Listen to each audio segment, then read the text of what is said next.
Hello friends, welcome to चिकित्सक revolution. Today we are discuss animal cell. पिछले class में मैंने आपको बताया था कि प्लांट सेल के अंदर क्या क्या होता है। तो आपको याद है प्लांट सेल में बताया था मैं कि प्लांट का सेल बना होता है, सेलुलोज का बना होता है।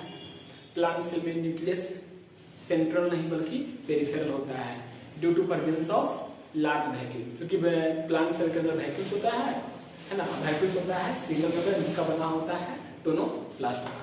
क्लियर है। आज बात करते हैं अपन लोग एनिमल सेल के बारे में। तो चलिए पेन कॉपी निकालिए और नोटबुक बनाना शुरू करते हैं। देखिए एनिमल सेल में बताया था मैं आपको, अभी आप जानते भी हैं कि एनिमल सेल ऑल आर्टिक किस में आएगा, यूकैरियोटिक में आएगा। एनिमल सेल किस में आएगा, यूकैरियोटिक में आएगा।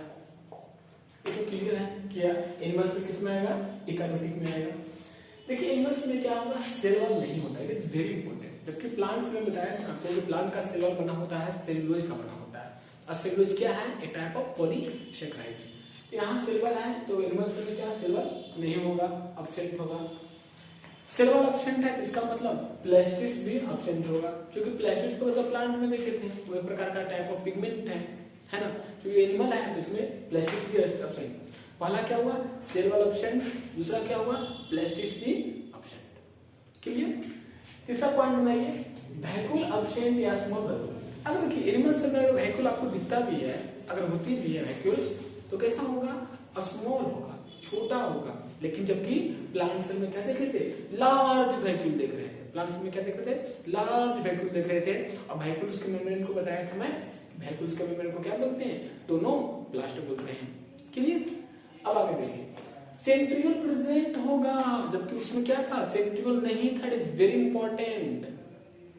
प्लांट सेल में सेंट्रियोल क्या था, एब्सेंट, लेकिन प्लांट एनिमल सेल में सेंट्रियोल प्रेजेंट। सेंट्रियोल क्या होता है, centriole cylindrical like structure is located in the inside the nucleus. Nucleus के बगल में क्या होता है, सेंट्रियोल होता है। सेंट्रियोल क्या होता है, नॉन मेम्ब्रेन होता है, कोई मेम्ब्रेन नहीं होता है, आपको याद होगा। तो सेंट्रियोल प्रेजेंट होगा किसमें, एनिमल सेल में होगा। माइटोकॉन्ड्रिया मोर इन नंबर, अगर एनर्जी की बात करेंगे आप, एनर्जी सोर्स की बात करेंगे तो माइटोकॉन्ड्रिया होगी मोर नंबर में होगी, ज्यादा नंबर में होगी। वही बता दिया मैं कि माइटोकॉन्ड्रिया मोर इन नंबर, जबकि प्लांट सेल में क्या था, माइटोकॉन्ड्रिया लेस इन नंबर। फिर चलिए न्यूक्लियस सेंट्रल में है, किसमें, एनिमल सेल में। जबकि प्लांट सेल में न्यूक्लियस सेंटर में क्यों नहीं था, प्लांट सेल में न्यूक्लियस सेंटर में क्यों नहीं था, प्लांट सेल न्यूक्लियस सेंटर में इसलिए नहीं था क्योंकि वो बड़ा सा बीच में क्या था, वो वैक्यूल था। बड़ा सा बीच में क्या था, वैक्यूल था प्लांट सेल के अंदर, इसलिए उसमें क्या था, न्यूक्लियस नहीं था। लेकिन एनिमल सेल में देख लीजिए क्या है, न्यूक्लियस होगा, केंद्र को होगा, तो कहाँ होगा, सेंट्रल में होगा, सेंट्रल में होगा। उसी को बोलते हैं सेल मेम्ब्रेन या प्लाज्मा मेम्ब्रेन। अब आ गया है, यहाँ तक क्लियर हो गया आप लोग का। यहाँ तक क्लियर क्या होगा कि एनिमल सेल में क्या होगा, सेल एब्सेंट होगा, प्लास्टिड्स एब्सेंट होगा, वैक्यूल एब्सेंट होगा या स्मॉल वैक्यूल होगा, सेंट्रियोल प्रेजेंट होगा, माइटोकॉन्ड्रिया मोर इन नंबर होगा, ज्यादा नंबर का होगा, लेकिन न्यूक्लियस कहाँ होगा, सेंटर में होगा। आर यू अंडरस्टैंड, आप समझ रहे हैं। अब आगे देखिए, कहता है सेल मेम्ब्रेन या प्लाज्मा मेम्ब्रेन। सेल मेम्ब्रेन या प्लाज्मा मेम्ब्रेन, जब मैं आपको थोड़ा सा डायग्राम बनाया था, आपको याद होगा सेल का, उसमें आप देखिए आपको कि बाहर क्या था, सेल वॉल कवरिंग था, उसके लिए पतला सा थिन मेम्ब्रेन था, इसको बोलते हैं सेल मेम्ब्रेन। बीच उसके बाद था साइटोप्लाज्म था, बीच में न्यूक्लियस था, उसमें माइटोकॉन्ड्रिया है, तो गोल्गी बॉडी है, सेंट्रियोल है, और एक करके हम बात करते जाएंगे। तो सेल मेम्ब्रेन क्या होता है, प्लाज्मा में क्या होता है, कहता है thin elastic selectively permeable membrane. देखिए सिलेक्टिवली परमेबल मेम्ब्रेन का मतलब क्या होता है, देखिए सिलेक्टिव परमेबल का मतलब कि सबको अंदर जाने नहीं देगा, क्योंकि वो सबको अंदर आने नहीं देगा, इसलिए नहीं देगा तभी तो सिलेक्टिव कहलाया। अगर ऑक्सीजन मॉलिक्यूल है, हाइड्रोजन मॉलिक्यूल है, इसके अलावा और कोई अगर आएगा, मिनरल्स आएगा, तो सबको नहीं आने देगा। तो वही इसीलिए हम उसको बोलते हैं सिलेक्टिवली परमेबल मेम्ब्रेन बोलते हैं। इलास्टिक थिन होता है, इलास्टिक होता है, सिलेक्टिवली परमेबल मेम्ब्रेन होता है। Regulate the entry and exist of different biomolecules to and from the cell. इसी के द्वारा क्या होगा, डिफरेंट टाइप का बायोमोलिक्यूल्स अंदर आएगा, बाहर जाएगा, एंट्री होगा, एग्जिस्ट होगा। क्लियर। तो याद रखिए यहाँ पे सेल मेम्ब्रेन क्या हुआ, thin elastic selectively permeable membrane हुआ, जो कि एंट्री और एग्जिट अंदर आने और अंदर से बाहर निकलने के लिए क्या करेगा, डिफरेंट बायोमोलिक्यूल्स को रेगुलेट करेगा ये। क्लियर? अब से याद रखिए सेल वॉल नॉन लिविंग था, cell wall is non living और cell wall is completely permeable, लेकिन बट सेल मेम्ब्रेन क्या सेलेक्टिवली परमेबल है और डिफरेंट बायोमोलिक्यूल्स को अंदर लेगा। नेचर कैसा है, लिविंग है। नेचर कैसा है, लिविंग है।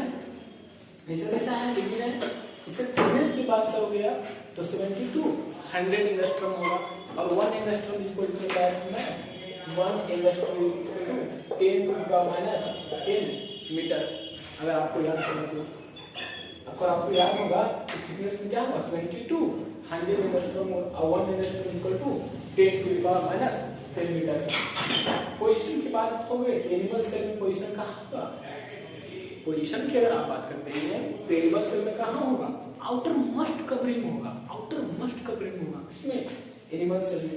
लेकिन प्लांट सेल में क्या होगा, inner to the cell wall.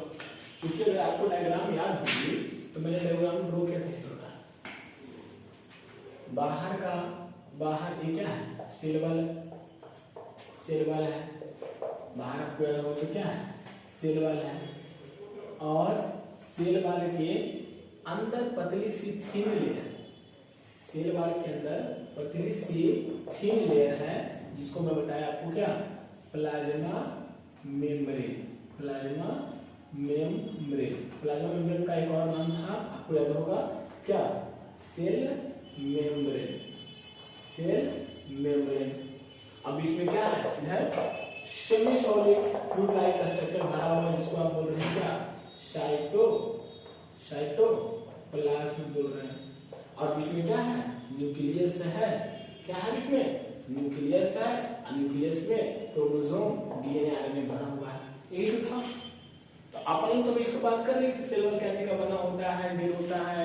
Plant का रहेगा तो सेल वॉल सेल्यूलोज का होगा, एनिमल रहेगा तो सेल वॉल होबे नहीं करेगा। क्लियर है?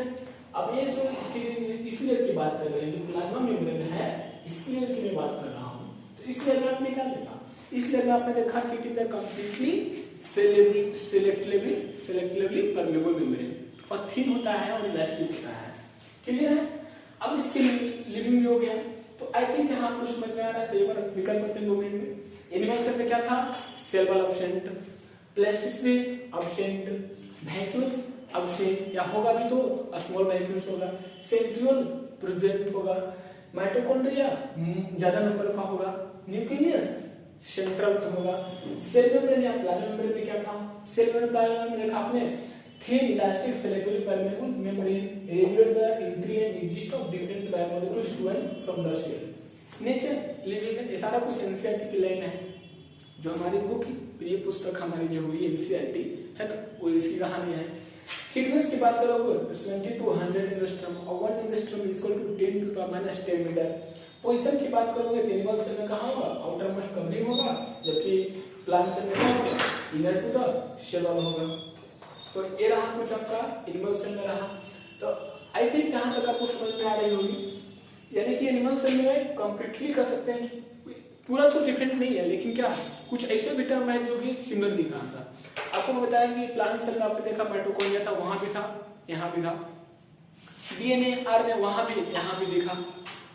उसके बाद आपने वहां भी देखा न्यूक्लियस, यहाँ भी न्यूक्लियस देखा। लेकिन मेजर केस का बात रहा कि वहां सेल वॉल था लेकिन यहाँ सेल वॉल नहीं है, वहां प्लास्टिड था लेकिन यहाँ प्लास्टिड नहीं है, वहां वैक्यूल्स बड़ा सा था लेकिन यहाँ होगा नहीं करेगा, अगर होगा भी तो वेरी स्मॉल वैक्यूल होगा।